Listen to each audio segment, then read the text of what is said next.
Hello viewers, আমি Bahrain প্রবাসী। আমার ইলেকট্রিকের কাজের কিছু অংশ আপনাদের দেখানোর জন্য চেষ্টা করতেছি। এই কেবল ড্রেসিং, এটা এসএমপি প্যানেল ড্রেসিং করছি। কেমন হয়েছে জানাবেন। এটা ডিবি নিজে হাতে ড্রেসিং করছি। কেমন হয়েছে জানাবেন। ফার্স্ট ফ্লোরের ডিবি,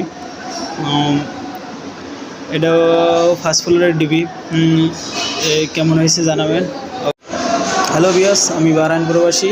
আমার ইলেকট্রিকের কাজের কিছু অংশ আপনাদের দেখানোর জন্য চেষ্টা করতেছি। এই কেবল ড্রেসিং, এটা এসএমপি প্যানেল ড্রেসিং করছি। কেমন হয়েছে জানাবেন। এটা ডিবি নিজে হাতে ড্রেসিং করছি। কেমন হয়েছে জানাবেন। ফার্স্ট ফ্লোরের ডিবি, এটাও ফার্স্ট ফ্লোরের ডিবি। কেমন হয়েছে জানাবেন।